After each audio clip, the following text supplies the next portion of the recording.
Hello, everyone, and welcome to After Dark. Nintendo Dead's After Dark, of course, with any sort of cool, fun thing that we want to talk about, we do After Dark. So this is After Dark number 3, and we're going to talk about the Apple Keynote that happened. WWDC was on Monday, right, guys? This is Zach Erickson, by the way. We're a little more laid back for the After Dark. My pants are still on, so it's true. Casual night here. It's something about actual summer here. I'm like sweaty, dude. It's kind of gross. Just saying. Should I just leave this bed music, by the way? I feel like it's class enough, like we're in like some jazz club. I don't know. Jazzy. Joining us as well, of course, is Justin and Jesse. So, what's up, guys? So this was, I don't know, just kind of maybe what we'll do is, of course, the sort of overview. We got OS 10 El Capitan, which, by the way, really, Apple, like, of all the things of all the national parks that you could call your operating system, like El Capitan, I don't know. Am I the only one who feels weird about that? So is this a nice tip of the hat to Mr. Robin Williams? So because there's apparently, like, within Yosemite, there's like, I think there's actually this is what happens when people get too clever with their naming conventions, because anybody who isn't familiar with California parks has no idea what this even means, right? Yeah, I don't know. This feels like a lot of inside baseball. Yeah, like way too much, right? Like if you're marketing something, you don't call it, which for anybody outside of California, they think, oh, you mean like Spanish for the captain?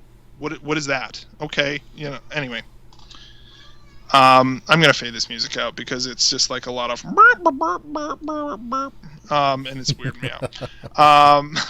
So yeah. Anyways, so we've got OS 10, El Capitan. We've got iOS 9. We've got more iOS 9 here. We've also got Watch OS 2, and we've got Apple Music. And I honestly kind of forgot that this was happening, and then I was like, oh crap, this is happening like today. And so I like tuned in. Back in the day when like Steve Jobs was still around, and like I remember when the iPhone 4 was announced, I watched that live, and I was just like really excited, and they were really releasing lots of cool new stuff for it when the iPad was announced.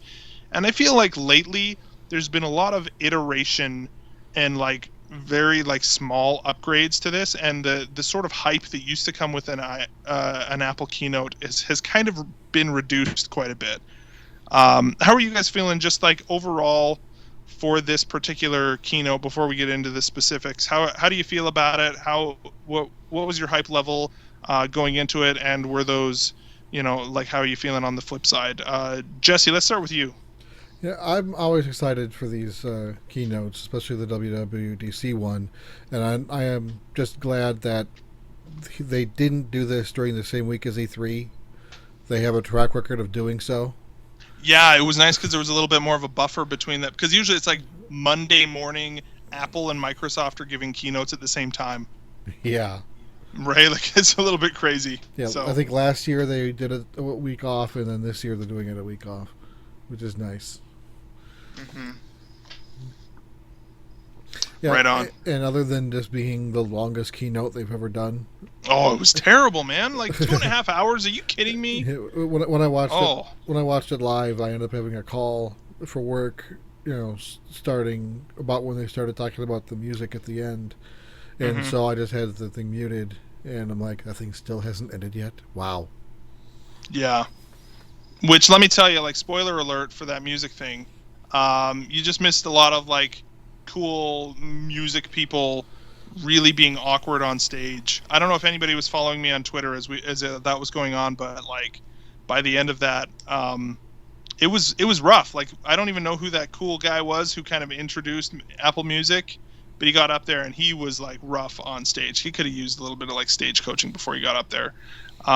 He was having a little bit of a rough time stumbling that, but.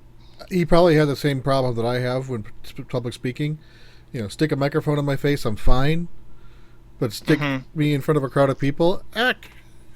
Oh, yeah. Well, I mean, especially considering how many people were probably in that hall, it's totally understandable. but that would happen. But that doesn't necessarily. Don't they sell like 1,500 tickets? Oh, it's nuts, dude. I'm sure. I'm sure it's more than that, probably. Well, there is a cap. There is a limit. Yeah. Or maybe there are fire codes. Maybe it costs $1,500 to go. With $1,500 is somewhere in there. Yeah. The number 1,500 exists at WWDC. So you were excited going in, and how are you feeling on the flip side? I kind of agree with what you said earlier. The upgrades between the what we currently have and what's coming is like less and less exciting. It doesn't pop. It's like, this is new, this is big. This is just like a lot of little smaller changes. Mm-hmm. Like between iOS and 6 and iOS 7, they completely redid the UI. That was big. Mm-hmm. Yeah, that was a big deal. Yeah, right? Between 8 and 9, the changes are really subtle in some places. Yeah, and I feel like what is supposed to be the big deal for Apple in this is all of the Watch OS stuff and like all of the Apple Watch stuff. And at least for me, I'm not super excited about Apple Watch, and none of the changes were very exciting. And honestly, like the guy who was, maybe we'll get into this later, but the guy who was explaining all the Apple Watch stuff was like not super excited either. And you could almost tell like no one's excited about what I'm talking about, and he almost seemed self-conscious about it. It was weird. But how about you, Justin? How are you feeling about, or do you have more, Jesse? Well, I just want to say that every other keynote that Apple does is meant to be for the consumer. This is why you should buy the new iPad. This is why you should buy the newest MacBook Pro. This is why you should buy the newest iPhone. This is not for the consumer. This is for the developer. So sometimes they go technobabble, especially in the middle, that goes over everyone else's heads. And that's when they start losing interest, by the people watching at home. But the people in the hall watching, they were excited for it. Yeah, but I'm like, at the same time, like, then why in the world? Like, you could definitely tell at the end of this thing, like, when they were talking about Apple Music, like, no one in that hall cared about Apple Music. Exactly, because that's a consumer thing. Like, nobody cared. And, like, it seemed like they weren't even talking to the consumer either. They were talking to the musicians. Right? They were like, "Oh man, this Connect thing where you can post to the music app on everyone's iPhone. This is going to be awesome for all of you musicians." And it's like, were musicians in that hall? I don't know. Maybe a few. Maybe they invited some people. I don't know. But then again, I didn't see the music part yet. But I would. That's probably true that it wasn't designed for the consumer or the developer, but for the musician. So yeah. I still plan on finishing it so I can actually see what's going on with it. Yeah, they spend way too much time on that stuff. What about you, Justin? How are you feeling about the whole thing? Like going in, and also, how you're feeling now? Sure. Yeah. I mean, I'm a big Apple fan. Our house runs on Apple here. I followed it quite intently for a while. I used to have a little podcast that I did focus on some Apple stuff. So going in, I mean, kind of, June is an awesome month for us, right? We get E3, we get the Apple WWDC. But I think, going into it, I was hyped to see what was going to happen. But in the very end, like, I don't really feel, and this is the point Jess is making, like, we're not seeing the big jumps, right? We're not seeing the big jumps, but we're at that point where we shouldn't be seeing those big jumps. But it also felt like there's nothing here that really, really super, like, gets me excited, right? Nothing I'm like, oh, I can't wait for that. Like, I really, I'd mark on the calendar kind of like when we expect that patch to come through for the iOS in September for the public. But now I'm just kind of like, I don't know, I guess there's stuff, but I mean, nothing really that's scratching my itch, right? That it really feels like fundamentally going to change my phone. And I guess, I mean, is there anything that fundamentally changed our device anymore? It just feels like slight bumps and iterations. The thing that I feel was probably the biggest, like, changes my work day on how I would work would be something like the multitasking in iOS 9. But then I also realized the following of like, oh, well, I can't get that because my iPad's so old that I need to buy a new iPad. So it actually, in a lot of ways, forced me to do a couple things. Things that I would kind of get excited for about Apple, I realized that I can't get excited for, right? Like, I want the multitasking, but I have an iPad 3, so I'm not going to get that. So I need to I do need to go buy a new iPad. This may have actually pushed us to buy a new iPad because of this. Not necessarily because of that, but but it's getting that point anyways. But I also discovered stuff like the Apple Pay. Yeah, it's not it's not in Canada yet.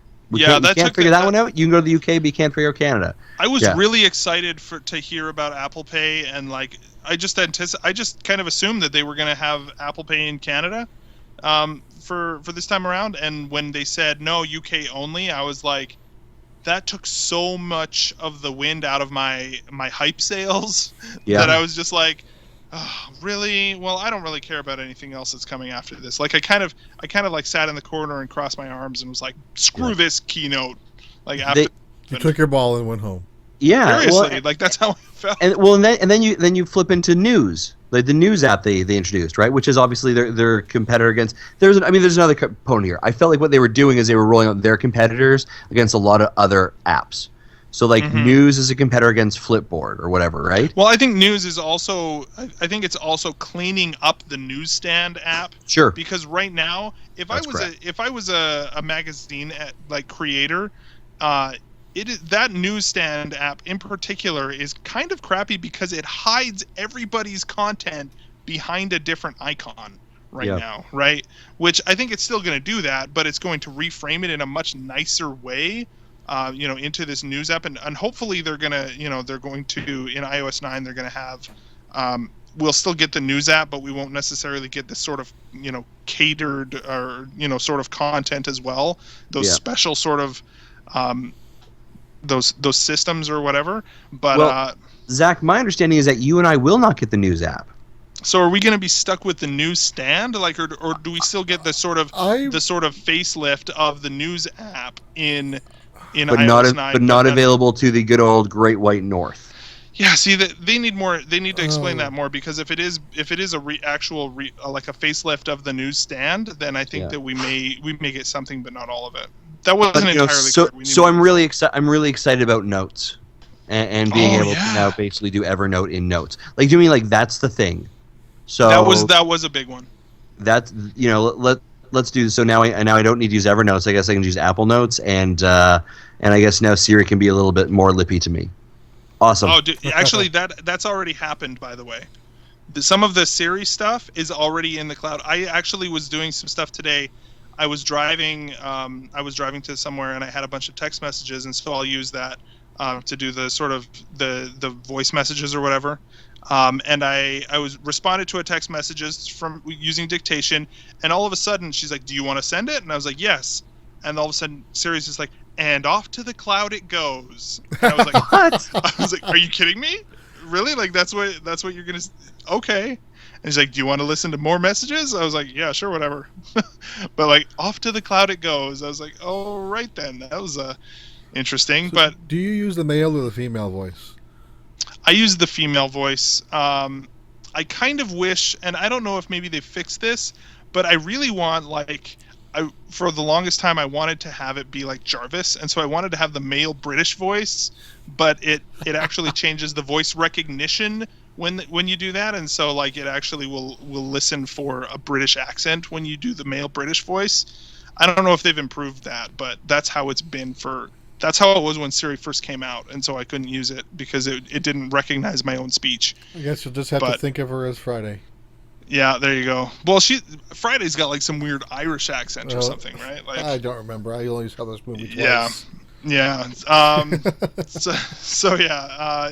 So let's go through these. Maybe we kind of we're doing iOS 9. Let's jump backwards just for a minute and talk about OS 10 for a minute. Maybe talk the highlights here. There wasn't a ton, but is there anything for OS 10 that we want to cover here, guys? I thought that the first thing that they showed were to help locate your cursor was unique.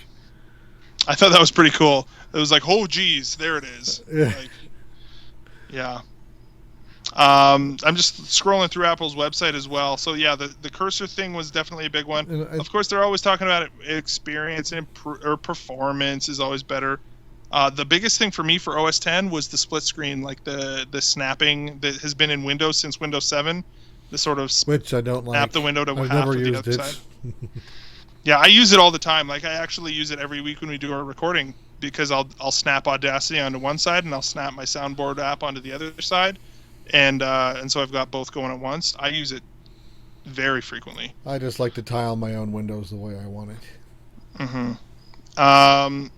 Then we've got mission control. Apparently is cleaned up. I can't tell the difference. Spotlight improvements, mail improvements with different gestures, basically making it more like OS or iOS. Like we said before, the Notes app has got a pretty big overhaul. More photos, which I don't think they talked about. Anything else that you guys that stuck out to you? Either of you that for OS 10? I think the tab pinning in Safari is something I'd probably. Oh, that was kind of a cool look, hey? Like at least design wise, being able to just pin the logos for each one.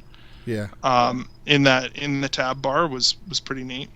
What about you, Justin? Anything that stands out as far as like big features?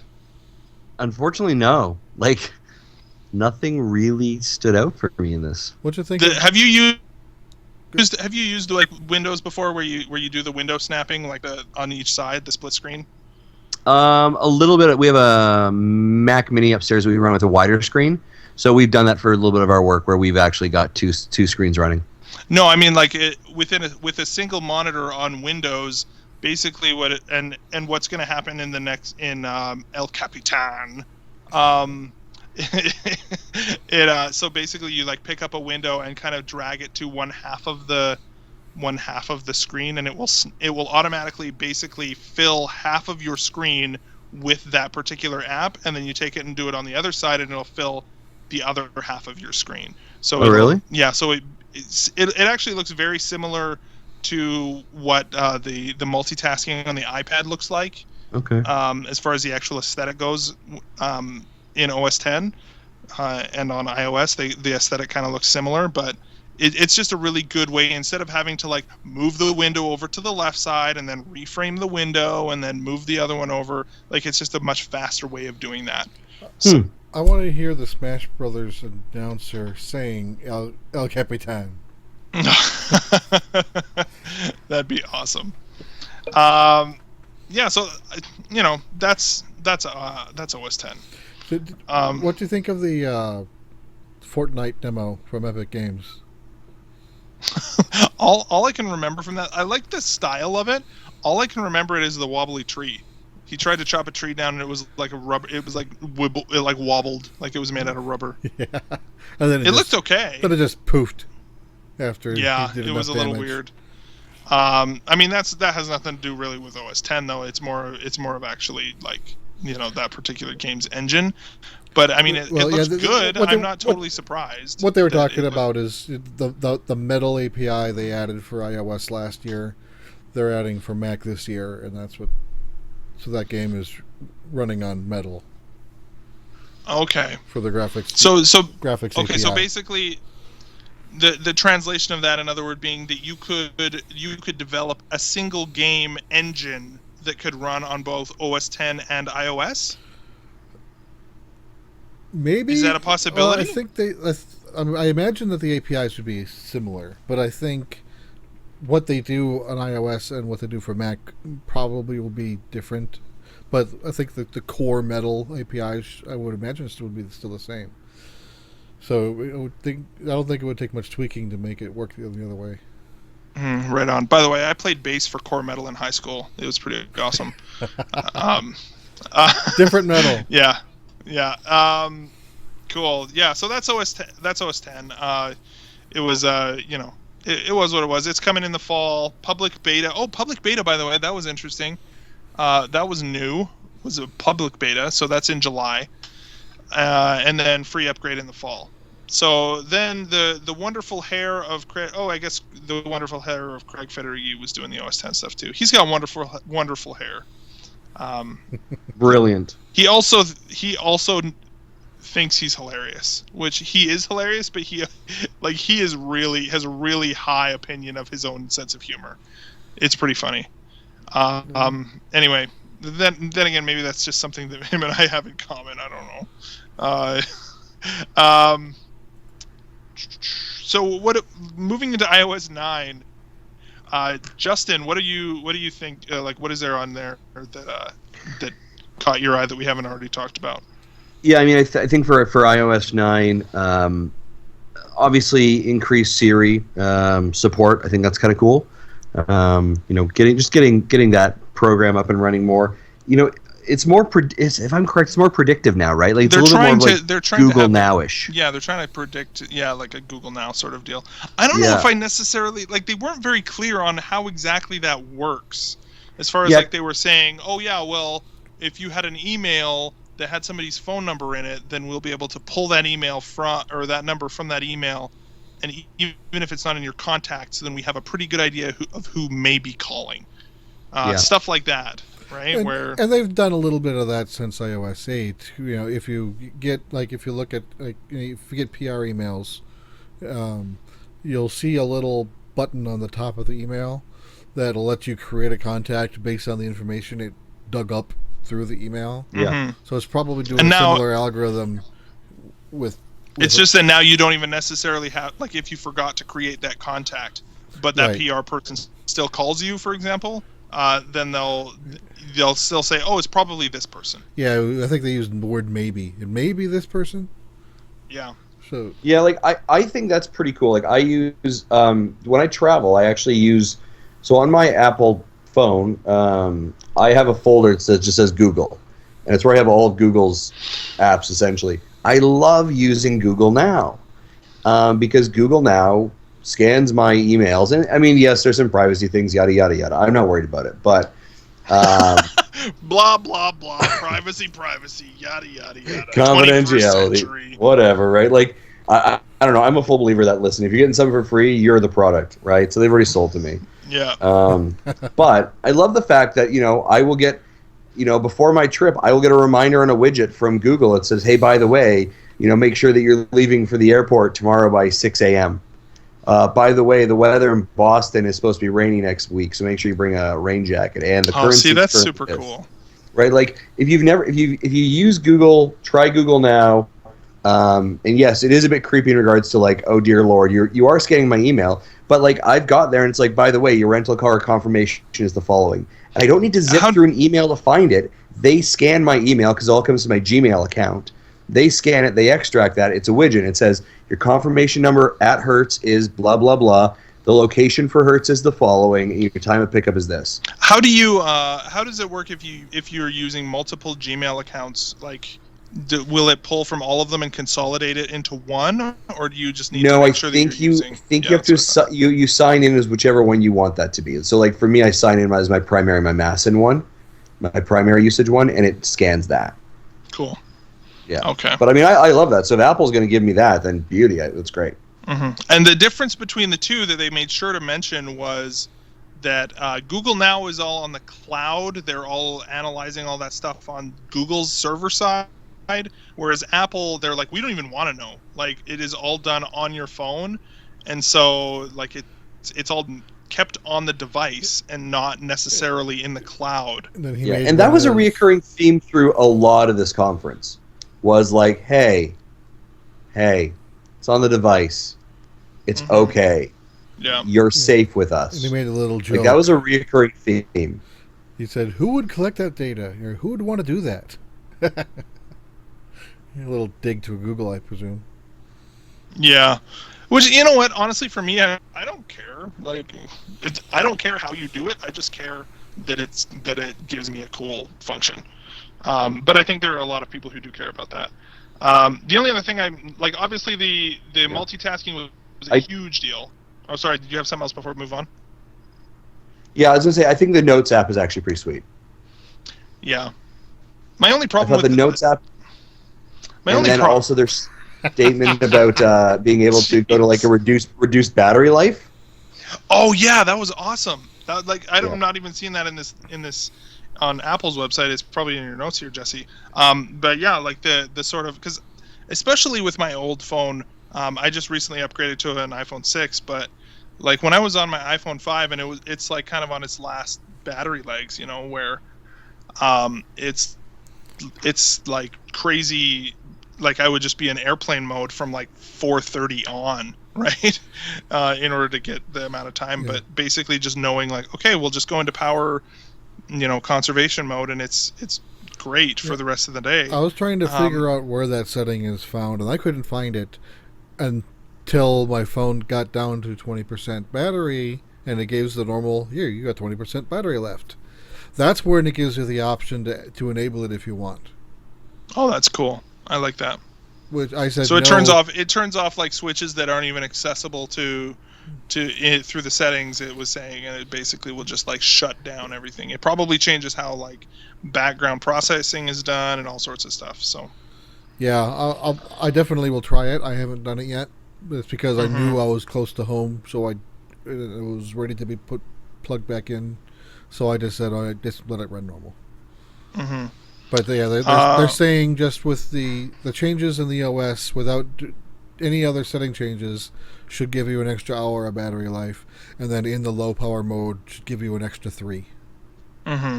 Which is great. I mean, I think that's something that is actually very, like, that's needed. I think that right now iOS is a little bit harder on the battery than it used to be.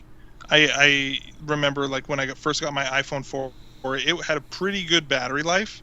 At the end of the day, I wasn't too worried about it. And there are days on my brand new phone that I'm still coming home and having to plug my phone in. So I also use my phone quite a bit, but still, it's still something that's going on. So, finally the quick, what do they call it here on the website here? The quick type or something like that. The keyboard, the weird sort of, it turns your keyboard into a trackpad. I think that's pretty cool. iPad. It was just weird because it was like, I don't think Steve Jobs would ever allow that to happen ever, right? Like, why is there a cursor on my iPad? What have you done? He's rolling in his grave. As cool as it may be, I just feel like it's like no, don't do that. Don't. It feels weird to me. But specifically, it is actually pretty satisfying to see it work. Is it? Okay, yeah. It's pretty cool. Yeah, and they didn't mention it.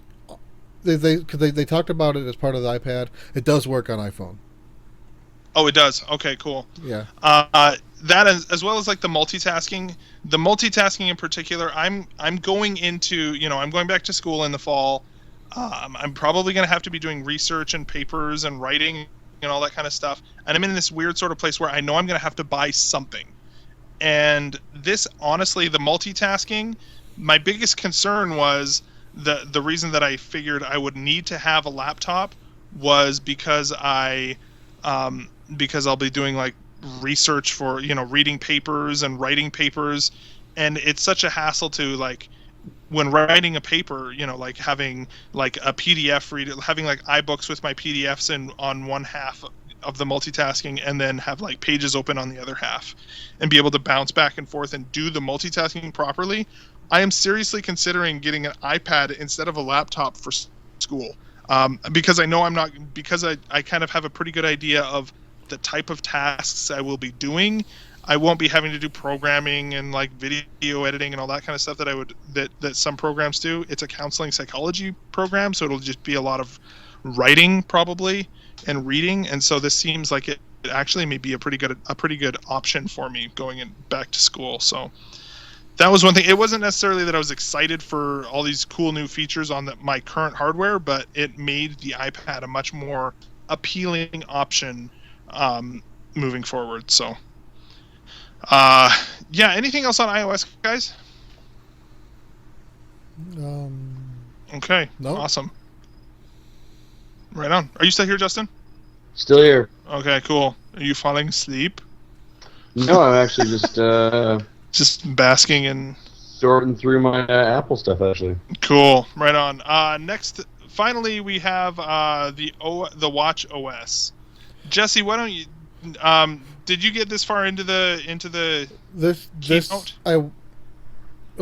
Actually, before we go there, I wanted to say that he said the update from 8 to 9 is going to be about 1.3 gigs. So that's right. That's how much free space you need on the system, versus the jump from 7 to 8 was 4.5. It was ridiculous, man. Like, especially for those people who have a 16 gig phone. Or an 8 gig It was phone. ridiculous. It was so dumb, right? The 8 gig phones, yeah. You've got to like basically system restore your phone and then update it and then back up and then like restore from a backup or something. Yeah, because the 4S the 4S couldn't go to 9. Mm-hmm. Yeah. So yeah. And for the release dates is the same as what El Capitan 10 was. The developers have it today, public beta next month, and then it'll release in fall.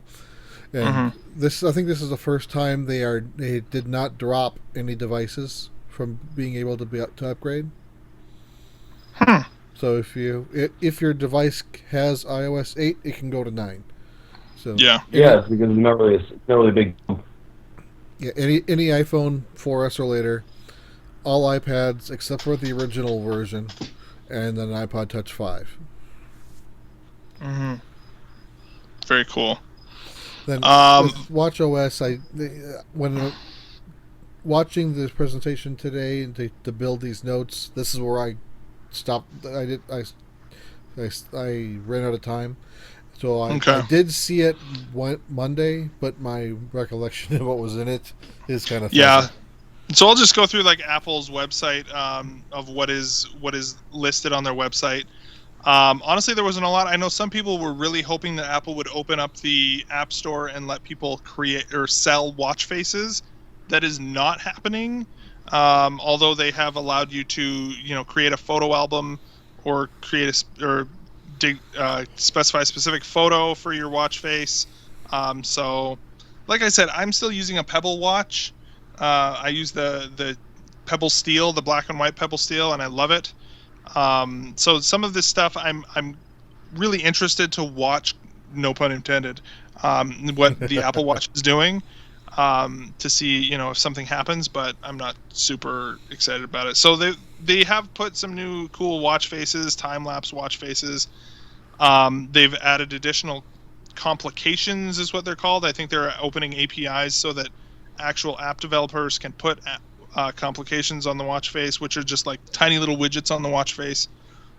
You can use the digital crown to fast forward in time, to see kind of what's coming up in the future. They had a cool nightstand mode when it's charging, which I'm like, that's. Yeah, they made a joke that the stock widget is still in development. Yeah, for the fast forward. Yeah. Yeah, that was good. And then the biggest thing is that apps will run natively on your phone. And I actually know a guy who has an Apple Watch at work, and this was one thing he was like, "Oh, thank goodness this is coming," because with everything running off of your phone from the watch, it is actually pretty slow sometimes, he said. So, something we forgot to mention with when we were talking about OS 10 and iOS was the maps. We're getting transit, which I use Google Maps anyways, the Google Maps app, and it already does that, but that's kind of cool. We're getting transit, but are they mentioning is the maps just getting better also? I think so. And they said too, like, transit is coming to these 10 cities, which, like, wow. Well, I took that as being starting from those 10 cities. I'm sure they'll expand. I'm sure they will. I mean, like, we kind of take for granted now that, like, will they yes, hit Google... Will they hit Kansas City? I'm sure eventually. Will they do it this year? Probably not. Yeah. I think we take for granted the fact that Google has, like, literally, like, 10 years a head start on some of this stuff. So, yeah. And then there's a few other things. Nothing too exciting. So that was pretty much Watch OS 2. The biggest thing, again, being the native apps running on there. And then oh, wow. This is what happens when you podcast for, like, 3 hours. Yeah, that we have that it's going to be native watch apps on there, so that's good.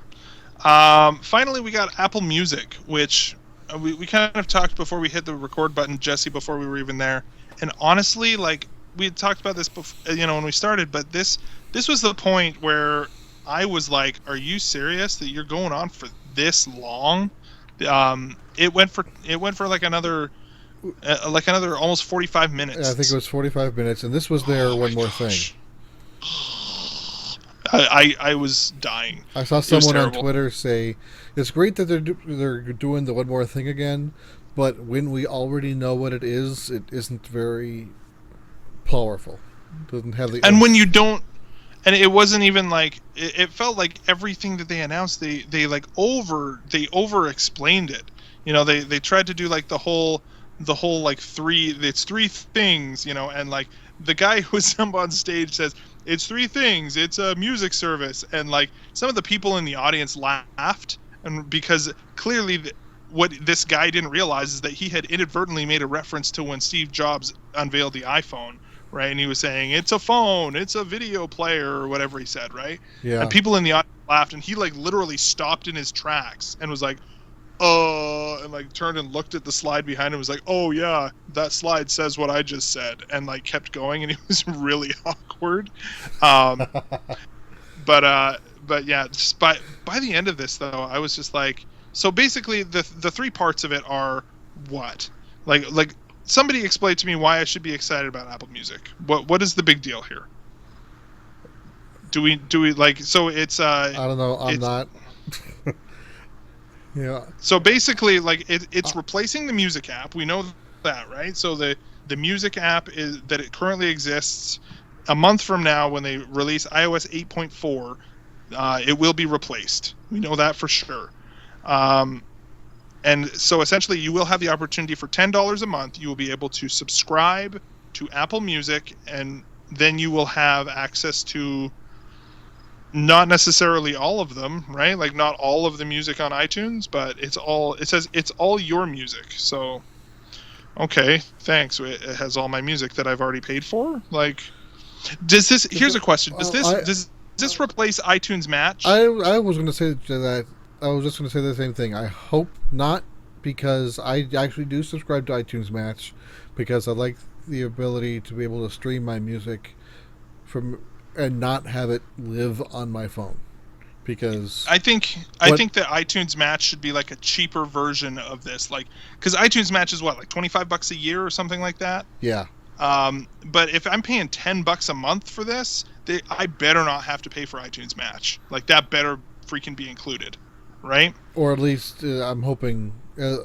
What I've heard of music so far, and I still have to watch the rest of the keynote to get all the details.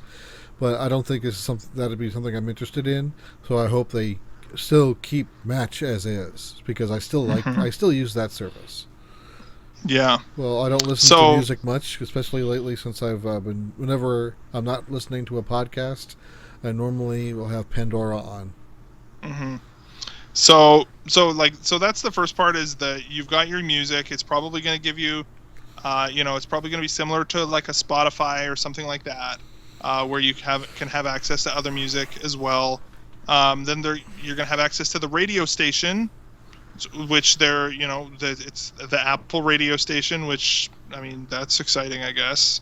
Although it almost feels like a step backwards in some way. Well, as far as like wasn't the actual wasn't there big tout about that? It'll be like a traditional radio station that's got a DJ 24/7, but this is for like globally broadcast. Yeah, which, by the way, globally being New York, LA, and London, and somehow that is global. I don't know.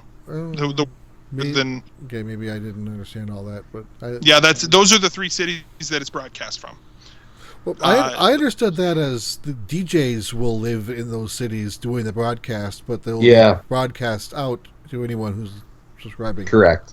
Oh yeah, no, yeah, I agree. I'm just more saying that like someone from Egypt can subscribe and listen to it. Right, but that not necessarily that is representative of like, oh, this is a global radio station. Yes, it's being broadcast globally, but anything on the internet is global. It's not like it's not like broadcast from it's not broadcast from places throughout the world. It's like, it's still just like these three cities, I guess, was my point there. But yeah. And then definitions of global, I guess. There you go. And exactly. And then the third point that they said was Connect. There will be like a Connect tab, and this is honestly the best way I can put it for those of you who can remember Ping, iTunes Ping. This is like Ping 2.0. Where they're trying to like that was a horrible service. Yeah, it was terrible. And so this is honestly like my kind of that's my understanding of what this is. But and so here we go. Here's an actual checklist on here for membership. So if you're signed in with your Apple ID in the music app, you can view an artist feed on Connect. That is if you don't have Apple Music. If you can follow artists on Connect. You can listen to the radio station and the Beats One radio station. You can also listen to Apple Music radio stations, which I think you can already do as well, right? With the radio stations, but you can only have limited skipping. If you have the Apple Music, if you have a membership in Apple Music, you can have unlimited skipping on the radio stations. You can play and save content if you have a membership. You can connect content or radio songs. You can enjoy unlimited listening from the Apple Music library. So again, that's the sort of Spotify sort of deal. Add Apple Music content to your library. Save for offline listening, and get expert music recommendations. So there you go. So it's a music streaming service. It's $10 a month, or if you want to pay for $16 or $15 a month, you can have up to 6 people in your quote unquote family. So I don't know if like a bunch of buddies want to get together and have like a family membership. I don't know how well that works, but I don't pay for Pandora, but my wife does, just because she listens to it at work all the time. Mm-hmm. And she initially didn't pay for Pandora and just lived through the ads, and she was fine with it. But then they changed the policies, so you were limited to 20 hours of mobile listening a month without Pandora One. So at that point, she started paying for it, which is I think it was $4 a month, and it has gone up to $5 a month. Mm-hmm. But so this is still twice that. And yeah, it's a lot of money for something that I'm not. For what I use Pandora for, this is that and a lot more. But I probably would never use the lot more. Yeah, I don't know how you. You're a little quiet over there, Justin. How are you feeling about all this? Yeah, I'm still wishy-washy, kind of like you are about the whole music thing, right? So, like, first, we don't have in Canada iTunes Radio, right? Which was supposed to be here 2 years ago, which I thought was a streaming music service that Apple was going to have at that point. Never showed up. I don't know, and I think the other thing is that in Canada, when I think about this, like, we don't have Pandora, we don't have Spotify, we don't have RDO. Right, like we have some different regulatory CRTC rules that kind of hold us back from some of these things. Like we have Songza and TuneIn Radio. Wow, yeah. I think is kind of it. So it's kind of like we don't live in an area, I should say an area, but a world from at least from that perspective that has as many choices for streaming content as the US does. So for me, I'm like, I don't know if this does. Like, I don't know. I'll definitely take the 3 months for free. I'll give it a shot. I'm like, I don't really know if I need an Apple Music member. I'm like, okay, so to your point, right? Like, what do I get here? I have a pretty sweet playlist already, right? That is my music that I paid for. But to your point, like, does iTunes Match all of a sudden disappear, right? I bought iTunes Match because I could stream my content anywhere on any device. My wife and I also share the exact same Apple idea, right? So whatever she buys, I have access to. Like, it's just, I don't know. I don't know if this is a huge thing. I'm usually excited when Apple moves forward on a new idea, but I'm like, I don't know about this one. Yeah, it's a little bit bizarre. Yeah, and when iOS 7 was in, I think that was when it was introduced. When I was in developers beta, and I tried the iTunes music the first version of the music streaming service. I tried the similar keywords that I use in Pandora, and they're like, I don't know. Nope, you can't find it. So I'm like, all right, screw you. I'll go back to Pandora. Yeah. And I don't know. I haven't looked back since. So. It seems like more and more. I mean, I don't know. What's it like? It's like a box of chocolates. You never know what you are going to get. It's just, I don't know. We got nothing. So there is an actual statement on their website, Jesse. Does Apple Music work with iTunes Match? And they're saying yes, they're completely independent but complementary. Oh, what? Oh, come on, man. Really? So you Yes, actually Apple will have Music to and pay for iTunes both. Match are independently, but complementary. Ugh. Yeah, so Like- well, that seals the deal for me. I've got a system that's working, and thank you very much, but no thank you. Yeah. It seems like they could, and I mean, I honestly, think like there's some, it felt like in the entire presentation of, are you guys still there, by the way? yep. So there. It felt like the entire presentation of Apple Music, it wasn't focused on the consumer. It wasn't focused on anybody other than for the artists, which I think, I mean, it's okay to have something that benefits the artists, but the way that they sold this in the conference was like, hey artists, this is how we're totally gonna be okay with everything. And it was, I don't know, it just felt weird. It felt like they were just and I think that maybe we're seeing maybe part of what's happening with Beats as well, Apple, buying Beats and stuff like that. I don't know, it felt a little bit icky, I guess is the way to put it. What about you, Justin? What were you gonna say? I mean, there are some things that I was kind of like, I do like that Apple kind of did here. So for example, we kind of mentioned the whole family thing, right? If you got 6 people, $15, that's kind of nice, right? Like if you have a bundle, that's nice. Well, I think it is nice if you're especially if you've got like teenagers or something, and it's like, yeah, don't freaking screw with my music preferences, kid. That's exactly Right. right. Like if all of my kids have their own iDevice or whatever, and they want to use a service, yeah, great, awesome. Like 4 of us can use it for $15. That's a nice kind of savings thing, as opposed to us having separate. At least if you go I also liked how much they were okay. if you have 4 people that would use it, then that would be cheaper than 4 people using Pandora. Yeah. Mm-hmm. Right. So it's like it's number count. Like, so maybe, I don't know, guys. You want to split in a music account? Well, it's probably not, because we all probably got to be under the same American or credit card. Usually is how they work, anyways, through the accounts. Another thing that I would kind of just say, an overarching theme that I did see here was their understanding of other devices, and what I mean by that specifically is I look on their website here. Hey, by the way, Apple Music is coming to Android.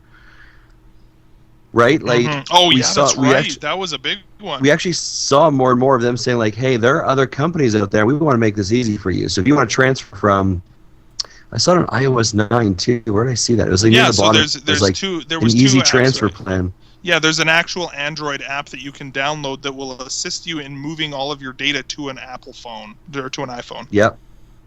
Which is crazy. That's awesome. I love that. Yeah. Android migration. Yeah. Very cool. So, yeah. Any other thoughts, guys? We're at almost 50 minutes here. Any final thoughts on the keynote and in general? Final thoughts, Jesse? It's still an hour and a half less than the keynote.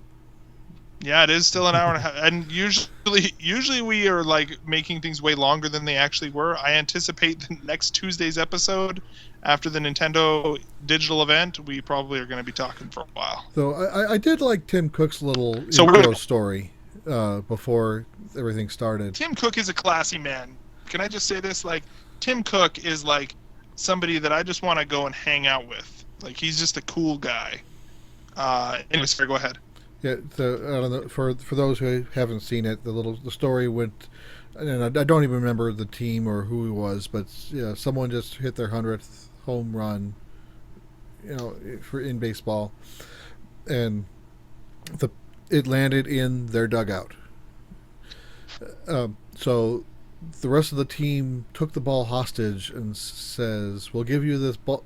We'll give you your 100th home run ball if you give us these items." And then every person on the team listed an item that they wanted, and almost every single item on that list was something you could have bought from an Apple store.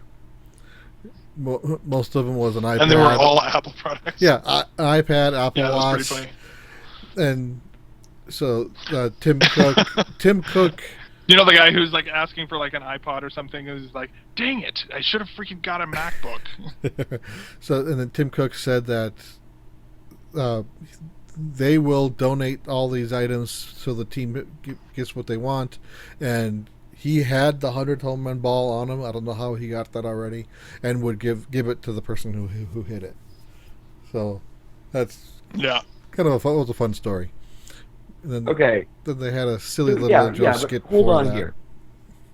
Yeah.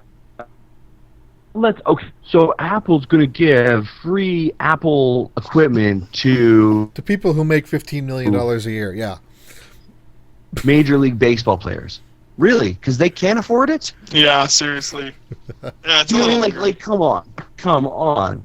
That's nutty. Right? Like, why don't you donate those to a freaking school on behalf of the team or something? Yeah, exactly. So instead, what I'd rather see something like, we donate that money to a water project or something. Like it felt a little bit like pretentious. Is like a PR stunt? That's exactly what it was. That I don't think went well. Yeah. Yeah. It was a funny story nonetheless, though. But as soon as you're like, oh wait a minute, that's kind of dumb.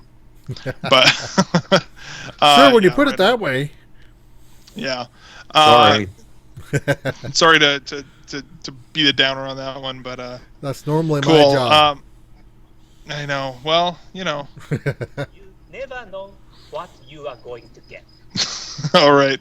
Well, with that, guys, I think we're gonna head out. I'm just gonna start our outro music. Thanks for joining us, everybody, on this episode of After Dark.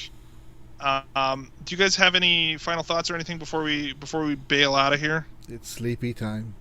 Sleepy time. I get to stay up and edit 2 episodes of the show tonight. Yes. Because you're a trooper that way. I'm so... see, this is how much I love you people. Head over to vgtribune.com, everyone, and check out the show. Of course, we will be back next week for our E3 coverage of the Nintendo digital event and all of E3 as well. Are we going to do this, by the way? Are we going to do it before or after the Sony press conference?